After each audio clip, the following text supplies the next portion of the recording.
Okay, moving to the next question.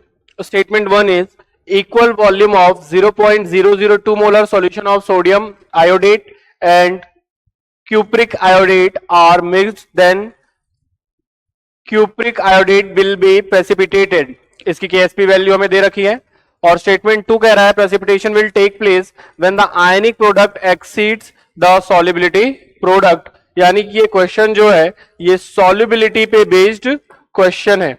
जो question है वो सॉल्युबिलिटी पे बेस्ड क्वेश्चन है. तो सपोज बेटा हमने मिलाया है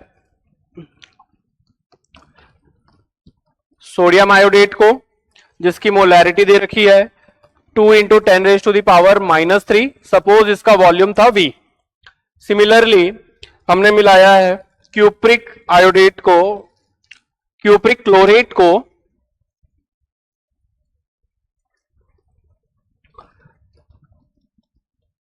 और इसकी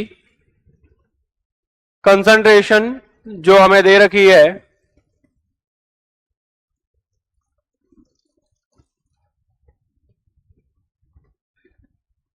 ये भी अगेन 2 इंटू 10⁻³ दे रखी है और इसका वॉल्यूम भी V दे रखा है क्योंकि हमने इक्वल वॉल्यूम को मिलाया है और हमें कहा गया है कि इसका प्रेसिपिटेशन होता है. तो जब हम इन दोनों सॉल्ट्स को मिलाते हैं बेटा तो यहां से हमें CuIO3 का होल ट्वाइस मिलता है और ये आयनाइज होगा Cu+2 plus 2 times IO3 minus ions. तो अगर इसके आयनिक प्रोडक्ट की हम बात करें तो ये वैल्यू आती है Cu+2⁻1 एंड IO3 माइनस (2). अब अगर हम इनके कंसंट्रेशन की बात करें बेटा तो जो कंसंट्रेशन हमने मिलाई है क्योंकि वॉल्यूम सेम है अब इनकी जो कंसंट्रेशन होगी वो पहले की हाफ हो जाएगी आफ्टर मिक्सिंग. तो ये वैल्यू हमें मिल जाएगी 10⁻³ और ये वैल्यू हमें मिल जाएगी 10⁻³ तो ओवरऑल जब इस क्वेश्चन को हम सॉल्व करेंगे तो इसका आईपी 10⁻⁹ के ऑर्डर का आएगा और इसके केएसपी की वैल्यू जो दे रखी है वो 10⁻⁸ के ऑर्डर का है.